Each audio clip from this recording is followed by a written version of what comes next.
రైతు మిత్రులందరికీ నమస్కారం. నా పేరు ప్రసాద్, మీరు చూస్తుంది ప్రసాద్ అగ్రికల్చర్. ఫ్రెండ్స్, ఈ వీడియోలో మనం డిస్కషన్ చేస్తున్న టాపిక్ వచ్చేసి మన ప్రసాద్ అగ్రికల్చర్ ఛానల్లోనైతే చాలా వరకు మనకు వాట్సాప్ గ్రూపులో అయితే చాలా వరకు రైతు మిత్రులు అయితే ఫొటోస్ అయితే చాలా వరకు పెడతారు. అన్న వరి నార అయితే మంచిగా ఉండడం లేదు, పసుపు కలర్లోకి మారుతుంది, అలాగే ఆకులమైన మచ్చలు ఉంటున్నాయి, గ్రోతింగ్ సరిగ్గా ఉండట్లేదు అని చాలా వరకు అయితే ఫొటోస్ పెడుతారు. అలాగే మనకు కామెంట్స్ కూడా చేస్తారు అనమాట. వారందరి కోసం మనం అంటే ఆరోగ్యకరమైన నారుని ఏ విధంగా పొందాలి అనే దాని గురించి అయితే మనం ఈ వీడియోలో డిస్కషన్ చేద్దాం. ఎవరైనా మన ఛానల్ని కొత్తగా చూస్తున్నా లేదా సబ్స్క్రైబ్ చేయకపోయినా ప్లీజ్ దయచేసి సబ్స్క్రైబ్ చేయండి. అలాగే వీడియోని లైక్ చేసి సపోర్ట్ చేయండి. మీకు ఏదైనా డౌట్స్ ఉన్నట్లయితే నాకు కామెంట్ చేయండి. మన ప్రసాద్ అగ్రికల్చర్ గ్రూప్లో అయితే జాయిన్ కండి. మీకు ఏదైనా డౌట్స్ ఉన్నట్లయితే ఫొటోస్ కానీ వీడియోస్ కానీ పంపించవచ్చు. ఓకే ఫ్రెండ్స్, మనం వీడియోలోకి వెళ్ళినట్లయితే మనం ఆరోగ్యకరమైన నారుని మన ప్రధాన పొలంలో నాటినప్పుడే మనకు మంచి అంటే ఆరోగ్యకరమైన నారుని నాటినప్పుడు ఏమవుతుందంటే అది తెగుళ్ళని తట్టుకోవడానికి మనకైతే మంచి అవకాశం ఉంటుంది. ఎందుకంటే మనం నారునే మనం తెగుళ్ళ ప్రధాన పొలంలో నాటినాం అనుకోండి, అప్పుడు ఏమవుతుందంటే అది పచ్చపడడానికి చాలా టైం తీసుకుంటుంది. అలాగే మొదటి దశలోనే దానికి తెగులు అనేది ఆశించడం జరుగుతుంది. ఆశించినంత గ్రోత్ ఉండదు. కొన్ని సందర్భాలలో పూర్తిగా మొక్క కూడా చనిపోవడానికి అవకాశం ఉంటుంది. దీనివల్ల ఏమవుతుందంటే మనం పెట్టుబడి పెట్టిన ఖర్చులు కూడా మనకు వృధా అయ్యే అవకాశం ఉంటుంది అనమాట. అందుకని ఏంటంటే రైతు మిత్రులు అయితే ప్రధానంగా మనం వరి విత్తనాల నుంచోని మనకు నారు ఎదుగుదల అంటే ప్రధాన పొలం నాటే వరకు కూడా నారునైతే మనం ఆరోగ్యంగా పెంచడానికి అయితే చూసుకోవాలన్నమాట. లేకుంటే మాత్రం మనం మంచి దిగుబడి మాత్రం పొందలేము. ఫ్రెండ్స్, ముందుగా మనం అసలు నారుని ఏ విధంగా అసలు పోసుకోవాలి, అసలు నారుమడి ఏ విధంగా సిద్ధం చేసుకోవాలి, ఇవన్నీ మనం కొద్దిగా బ్రీఫ్గా తెలుసుకున్నట్లయితే మనం ఏదైతే మనం వరి నారు పోద్దాం అనుకున్న మడి ఏదైతే ఉందో ఫస్ట్ దాన్ని మాత్రం ఎలుగడ్డ దుక్కి మెత్తగా 3 సార్లు దున్నాలి. ఫ్రెండ్స్, మనం ఎలుగడ్డ దుక్కి మెత్తగా దున్నిన తర్వాతకి ఒకవేళ రోటివేటర్ అంటే మాత్రం రోటివేటర్ వేసుకోండి. ఒకవేళ రోటివేటర్ లేకపోయినా కానీ మనం ఎలుగడ్డ దుక్కి మెత్తగా దున్నితే సరిపోతుంది.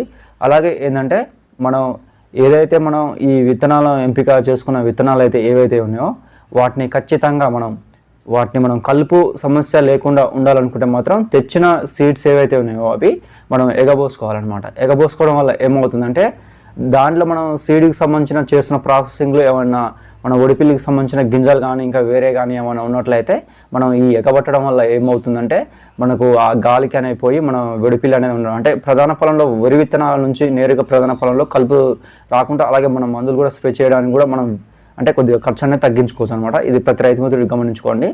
అలాగే ఇంకా ఏంటంటే మనం వరి విత్తనాలు అనేది ఖచ్చితంగా విత్తన శుద్ధి అనేది చేసుకోవాలండి. ఖచ్చితంగా విత్తన శుద్ధి చేసుకున్నప్పుడు ఏమవుతుందంటే మనకు మంచి ఆరోగ్యకరమైన నారు రావడానికి అవకాశం ఉంటుంది. విత్తన శుద్ధి అనేది మనకైతే 2 రకాలుగా ఉంటుందన్నమాట. ఫస్ట్ విత్తన శుద్ధి వచ్చేసి పొడి విత్తన శుద్ధి, అలాగే తడి విత్తన శుద్ధి. పొడి విత్తన శుద్ధి అనేది కేజీ విత్తనానికి 1 గ్రామ్ మనం కార్బనిజం కానీ అలాగే ఇంకా ఏదైనా మనం విత్తన శుద్ధికి ఉపయోగించేటటువంటి ఏదైనా కానీ మనం మందుని తీసుకొచ్చి దాన్ని మనం 1 కేజీ విత్తనానికి 24 గంటల తర్వాతకి మనం ప్రధాన పొలంలో అంటే నారు సిద్ధం చేసుకున్నటువంటి అంతకుముందు మనం నారుని నీళ్ళలో కనీసం 2 నుంచి 3 సార్లు దమ్ము చేసుకొని లాస్ట్ సారి గొర్రు తోలుకున్న తర్వాతకి అంటే 1 రోజు ఆగిన తర్వాతకి లేదా ఉదయం చేస్తే సాయంత్రం కానీ చల్లుకోవచ్చు. డైరెక్ట్ ఒడ్లు నానబెట్టైనా చల్లుకోవచ్చు విత్తన శుద్ధి చేసిన తర్వాతకి.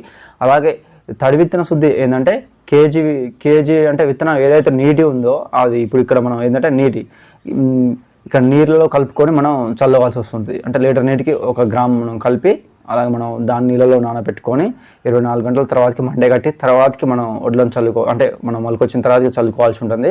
ఈ విధంగా చేయడం వల్ల విత్తన శుద్ధి చేయడం వల్ల ఏమవుతుందంటే అగ్గి తెగులు అలాగే మనకు ఈ గొట్టపు తెగులు అనేది ఇంకా కొన్ని రకాల తెగులు అనేది రాకుండా ఉండడానికి అయితే అవకాశం ఉంటుంది. ఫ్రెండ్స్, మెయిన్గానైతే మనం అయితే ఆరోగ్యకరమైన నారు మాత్రమే మనం ప్రధాన పొలంలో నాటినట్లయితే మనకు మంచి దిగుబడి రావడానికి అవకాశం ఉంటుంది.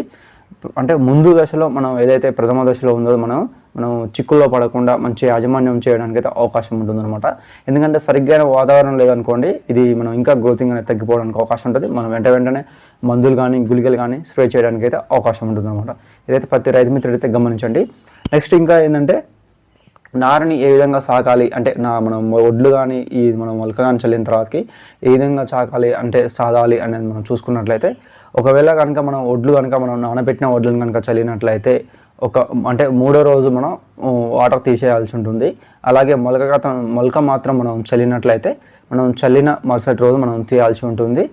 అలాగే ఇంకా ఏంటంటే మనం ఒడ్లు చల్లినా మొలక చల్లినా కానీ పూర్తిగా మనం ఇంతకుముందు ఫస్ట్ ఏదైతే మనం ఆఖరిసారి మనం గొర్రె తోలుకొని లెవలింగ్ చేసుకున్నామో అంటే పూర్తిగా ఒకే లెవెల్ వచ్చేటట్టు తోలుకోండి. ఎందుకంటే అంటే నీళ్లు వెంటనే తీయంగానే మనం మొలక పూర్తిగా ఆరినప్పుడే మనకు మంచిగా అంతే పోసినటువంటి వడ్లు ఏవైతే ఉన్నాయో మొత్తం పూర్తిగా రావడానికి అయితే అవకాశం ఉంటుంది, అంటే మురిగిపోకుండా ఉండడానికి అవకాశం ఉంటుంది.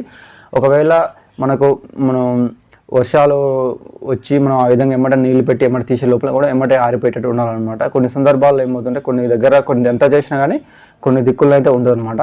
అందుకనే ఒక రోజు నుంచోని 2 రోజుల వరకు అయితే మనం ఈ వర్షాకాలంలో అయితే ఆరబెట్టడానికి అయితే అక్కడ పెట్టడం ద్వారా మనకు మంచిగా మొలక అంతా సమానంగా రావడానికి అయితే అవకాశం ఉంటుంది. యాసంగి రోజు కనుక మాత్రం యాసంగిలో మనం ఒకవేళ నార్లు పోస్తే మాత్రం ఒక రోజు ఆరితే సరిపోతుంది. ఎందుకంటే అప్పుడు మనకు ఆ ఎండలకు అలాగే ఉన్నాడు. ఒక రోజు నుంచి అప్పుడు కూడా అంటే ఆ పరిస్థితులను బట్టి ఆ వాతావరణాన్ని బట్టి కూడా మనం ఆరబెట్టుకోవడం ద్వారా మంచిగా మొలకలు రావడానికి అవకాశం ఉంటుంది. నెక్స్ట్ ఈ విధంగా మనం నీళ్లు తీసిన తర్వాతకి ప్రతిరోజు నీళ్లు వేయాలి. మనం మొత్తం పూర్తిగా 4 మూలలు పట్టిన తర్వాతకి మళ్ళీ నీళ్లు తీయాలండి. ఈ విధంగా ఒక వారం రోజులు చేస్తే మాత్రం మనకు మొలక అనేది ఒక వారం రోజులలో కొంచెం ఒక గింత కనిపిస్తుంటుంది అనమాట. అప్పుడు కనిపించినప్పుడు ఏం చేయాలంటే మనం ఒకవేళ నీళ్లు పెట్టినప్పుడు మనం నీళ్ళలో మునగకుండా ఉన్నంత వరకు ఆ విధంగానే పెట్టుకుంటూ తీయాలన్నమాట. అట్లీస్ట్ 7 రోజుల నుంచోని 10 రోజుల వరకు అయితే మనం అయితే నీళ్ళలో నారు మునగకుండా ఉన్నప్పుడు వచ్చినంత వరకు కూడా మనం నీళ్లు పెడుతూ తీయాలన్నమాట. ఎప్పుడైతే మనం నీళ్లు పెట్టేటప్పుడు మనకు అనిపిస్తుందో అప్పుడు నీళ్లు వేయాలి. లేకపోతే ఏమవుతుందంటే కింద గట్టిపడి మనం నారు తీసే సమయంలో ఏమవుతుందంటే పీకడానికి తెగిపోవడానికి అవకాశం ఉంటుందన్నమాట. అయితే ఒక 10 రోజుల తర్వాతకి ఈ విధంగా వచ్చినప్పుడు ఏం చేయాలంటే చేసుకుంటూ వెళ్ళాలి. కొద్దిమంది రైతులు ఏం చేస్తారంటే ఎలగడ్డ దుక్కి కూడా దున్ని మనకైతే మనం ఈ నార్లు అయితే పోయడం జరుగుతుంది. ఎందుకంటే వాళ్ళకు వర్షాలు లేకపోవడం వల్ల ఏమవుతుందంటే కొద్దిమంది ఎలగడ్డ దుక్కి దున్ని వాళ్ళు పోస్తారు. అయితే ఎలగడ్డ దుక్కి పోసినప్పుడు ముఖ్యంగా రైతులు గుర్తుంచుకోవాల్సిన రైతు సోదరులు ఏంటంటే కల్టివేటర్ ద్వారా మాత్రమే దున్ని నేరుగా మనం వడ్లు అనేది చేస్తున్నాం, అంటే చల్లుతురు అనమాట. ఆ విధంగా చేయొద్దండి. మనం ఏదైతే మనం నారు పోయాలనుకున్న స్థలం ఏదైతే ఉందో దాన్ని మనం మెత్తగా కల్టివేటర్తో దున్నిన తర్వాతకి మళ్ళీ మనం కల్టివేటర్ దున్నిన తర్వాత ఒడ్లు చల్లిన తర్వాతకి ఇట్లా గొర్రె పైనంగా ఇట్లా వేసుకుంటూ పోవాలన్నమాట. లేకపోతే ఏమవుతుందంటే మనం కల్టివేటర్తో దున్నినప్పుడు ఇట్లా లోపలికి నాగళ్ళు పోయినప్పుడు ఇట్లా ఎత్తుపల్లాలుగా వస్తుంటుంది అనమాట. ఒకవేళ నారు మొలిచినప్పుడు ఏమవుతుందంటే ఒకవేళ మనం వాటర్ పెట్టినప్పుడు ఏమవుతుందంటే ఈ మురిగి నీరు ఏదైతే గుంటలలో ఉన్నదో బయటికి పోకుండా ఉండడానికి అవకాశం ఉంటుంది. కాబట్టి అప్పుడు ఏమవుతుందంటే నారు మురిగి నీళ్ళు ఉన్నట్టు ఎప్పుడు నీళ్ళు స్టోరేజ్ ఉంటుంది కాబట్టి దానికి మంచి హెల్దీ నీళ్ళు రాకపోవడంలో ఏమవుతుందంటే కొద్దిగా పచ్చగా అక్కడక్కడ కొద్దిగా చనిపోవడానికి కూడా అవకాశం ఉంటుంది. రైతు మిత్రులు మాత్రం ఇది గమనించండి. నారుకు ఎక్కువ శాతం మనం సూక్ష్మ పోషకాలను అయితే అందించాలన్నమాట. సూక్ష్మ పోషకాలు అందించినప్పుడు కొంచెం తెగులు ఏదైనా సోకినప్పుడు మాత్రం సూక్ష్మ పోషకాలు అందించండి. ఫార్ములా 4 కానీ అలాగే మనకు జింకు కానీ అలాగే ఆర్గానిక్ పొటాష్ కానీ ఇంకేదైనా ఉన్నా కానీ మనం స్ప్రే చేసినట్లయితే మంచి అవకాశం ఉంటుంది. కానీ తొలి దశలోనే మీరైతే గుళికలు వేయకండి. ఎందుకంటే మనకు 10 రోజులకు అంటే ముందు కూడా కొద్దిమంది రైతు సోదరులు అయితే గుళికలు వేస్తారు. గుళికలు అయితే వేయాల్సిన అవసరం లేదండి. ఒకవేళ గ్రోతింగ్ కావాలి అనుకుంటే మనకు గ్రోత్ ప్రమోటర్స్ కూడా మనకు ఉంటాయి. ఒకవేళ నారు పెరగట్లేదు అనమాట మాత్రం వర్షాకాలంలో అయితే దాదాపుగా అయితే పెరుగుతుంటుంది అనమాట. ఒకవేళ బురదలో కనుక మనం ఈ దమ్ము చేసి మనం నార్లు పోసుకుంటే మాత్రం అడుగుపిండి వేయాలనుకుంటే మాత్రం అడుగుపిండి చల్లుకోండి, కొద్ది మోతాదులో చల్లుకోండి. మనకు అడుగుపిండి చల్లడం వల్ల కూడా మనకు నారు అనేది పచ్చదనంగా కూడా రావడానికి అయితే అవకాశం ఉంటుంది. మెయిన్గా అయితే ఈ నారుకైతే మనం అయితే మెయిన్గా తెగుళ్ళు మనకు అగ్గి తెగులు కానీ అలాగే ఇంకా మెయిన్గా ఇంకేమవుతుంటే నారు పల్లబారిపోవడం ఇలాంటివి అవుతా మాత్రం నారుకు ఇంతకుముందు చెప్పుకున్నట్లుగా మనకు ఫార్ములా 4 కానీ మనకు అలాగే మనకు చాలా రకాలమైన న్యూట్రియన్స్ సంబంధించినవి కూడా మనకు దొరుకుతాయి. వాటిని స్ప్రే చేయండి. అలాగే మనకు మచ్చలు కూడా ఆక్రమణ మచ్చలు అలాంటివి ఏమైనా కనిపిస్తే మాత్రం మనకు తొందరగా రికవరీ కావాలనుకుంటే మాత్రం మనకు నేటివ్ కానీ మన గిలీలియో సెన్సా కానీ ఇంక ఇతరత్ర మనం అగ్గి తెగులకు సంబంధించి నిర్మూలించడానికి నెంబర్ 1 మందులు అయితే మనకైతే మార్కెట్లో ఉన్నవి. వాటిని మీరు స్ప్రే చేయడం ద్వారా మనం అయితే కంట్రోల్ చేయొచ్చు అనమాట. నెక్స్ట్ మనం ఆరోగ్యకరమైన నారుని పొందాలి అనుకుంటే మాత్రం ఒక 10 రోజులు అలాగనే కంటిన్యూ చేసుకుంటా ఎప్పటికప్పుడు మనకు ఒక రోజు తప్పించి ఒక రోజు మనం నారుకైతే మనం మంచి నీటిని అయితే అందించాల్సి ఉంటుంది. అంటే రోజు విడిచి రోజు మనకు మంచి తేట నీళ్ళు కొత్త నీరుని అయితే నారుకైతే అందించాలి. ఆ విధంగా అందించడం వల్ల ఏమవుతుందంటే నారు అనేది మనకు మంచిగా రావడానికి అవకాశం ఉంటుంది. కొద్దిమంది రైతు మిత్రులు ఏం చేస్తారంటే పూర్తిగా మనం ఏదైతే నారు మనకు కళ్ళ కలుపు కూడా వస్తుంది అన్న ఉద్దేశంతో ఏం చేస్తారంటే మనకు పూర్తిగా ఇట్లా ఏదో కొద్దిగా వరకు మాత్రమే పైన నారు కనిపించినట్టు పెట్టి పూర్తిగా నీళ్ళు అయితే పెట్టడం జరుగుతుంది. అంటే నీళ్ళు ఉంచాలి, ఎప్పుడు నీళ్ళు ఉంచాలి. కాకపోతే ఏంటంటే ఎప్పటికప్పుడు మనం అయితే నారుకైతే మనం అయితే కొత్త నీటిని అయితే అందించాలి ఫ్రెండ్స్. అప్పుడే మనకైతే మంచి ఆరోగ్యకరమైన నారు అయితే రావడం జరుగుతుంది. నెక్స్ట్ ఇంకా ఏంటంటే మనం నారు తీస్తాం అనగా ఒక వారం రోజుల ముందు ఏమవుతుందంటే మనం ఒకవేళ ముగి పురుగు అటాకింగ్ అలాంటివి లేకుండా ఉండాలంటే మాత్రం కార్బోఫ్యూరాన్ 3G గుళికలను చల్లుకోండి. దీని ద్వారా ఏమవుతుందంటే మనకు ఏదైనా మొగి పురుగు ఉన్నా కానీ, అలాగే ఆకు చుట్టు పురుగు ఉన్నా కానీ మనం దీన్ని నియంత్రించడానికి అయితే అవకాశం ఉంటుంది. అంటే నాటు పెట్టిన ఒక 15 రోజుల వరకు కూడా మనకైతే దీని తాకిడి రాకుండా ఉండడానికి అవకాశం ఉంది. ఒకవేళ మంచిగా గుళికలు పనిచేస్తే మాత్రం ఒక 20 రోజుల వరకు కూడా మనకు మొగి పురుగు తాకిడి అనేది ఉండడానికి అయితే అవకాశం ఉంటుంది. ఇంతకుముందుకు చెప్పుకున్నట్లుగా మనం నారు ఈ విధంగా ప్రాసెస్ చేసుకున్నట్లయితే మనం అయితే మంచి ఆరోగ్యకరమైన నారు అయితే రావడానికి అయితే అవకాశం ఉంటుంది. ఒకవేళ నెక్స్ట్ ఇంకా మంచిగా గ్రోతింగ్ రావాలి అని అనుకుంటే మాత్రం, ఒకవేళ పెరగట్లేదు అనుకుంటే మాత్రం ఖచ్చితంగా గ్రోత్ ప్రమోటర్స్ అయితే వాడండి. నారు అయితే పెరుగుద్ది. మనకి ఈ వర్షాకాలంలో అయితే ఒకవేళ నారుకు మనం ఒక ఎకరానికి సరిపోయేంత నారుకు 1 కేజీ నుండి కేజీన్నర వరకు చల్లుకుంటే సరిపోతుందండి. ఎందుకంటే ఎక్కువ వేయడం వల్ల కూడా నారు పెరిగిపోవడానికి అవకాశం ఉంటుంది. ఎక్కువ వర్షాలు పడితే మాత్రం మన ప్రాంతంలో ఎక్కువ వర్షాలు పడుతున్నాయి, జల్లులు పడ్డాయి అనుకుంటే మాత్రం 1 కేజీన్నర సరిపోతుంది. ఒకవేళ మనకు వర్షాలు పడట్లేవు, అసలే లేవు మాకు వర్షాలు అనుకుంటే మాత్రం 1 ఎకరానికి సరిపోయే నారుకు 2 కేజీల యూరియా వేసుకుంటే మాత్రం సరిపోతుంది.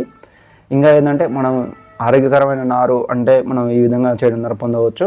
మనం 25 రోజుల నారుని కనుక మనం ప్రధాన పొలంలో నాటినట్లయితే మనకైతే మంచి పిలకలు రావడానికి అయితే అవకాశం ఉంటుంది. ఫ్రెండ్స్, ఇది ఈ వీడియో. మీకు ఏదైనా డౌట్స్ ఉన్నట్లయితే కామెంట్ చేయండి. ఖచ్చితంగా మీరు ఏ నార్లు పోసారు, అలాగే నాట్లు మీ ఏరియాలో అవుతున్నాయా, ఇంకా ఎన్ని రోజుల సమయం పడవచ్చు, ఇంకా ముందు నార్లు ఇంకా ఎవరైనా పోయడానికి అవకాశం ఉంటుందా, మీ సైడ్ గ్రౌండ్ వాటర్ లెవెల్స్ ఏ విధంగా ఉన్నాయి, బోర్లు పోస్తున్నాయా పోయట్లేవా అనేది నాకైతే కామెంట్ చేయండి. ఫ్రెండ్స్, ఇది ఈ వీడియో నారుకు సంబంధించిన అయితే వీడియో. ఈ విధంగా చేయడం ద్వారా అయితే మంచి ఆరోగ్యకరమైన నారుని అయితే మనం పొందడానికి అయితే అవకాశం ఉంటుంది. ఇది ఫ్రెండ్స్ ఈ వీడియో, ఆరోగ్యకరమైన నారుని ఏ విధంగా పొందాలనేది ఈ వీడియో. ఫ్రెండ్స్, మరొక వీడియోతో అయితే మళ్ళీ కలుద్దాం. అంతవరకు సెలవు. నమస్కారం.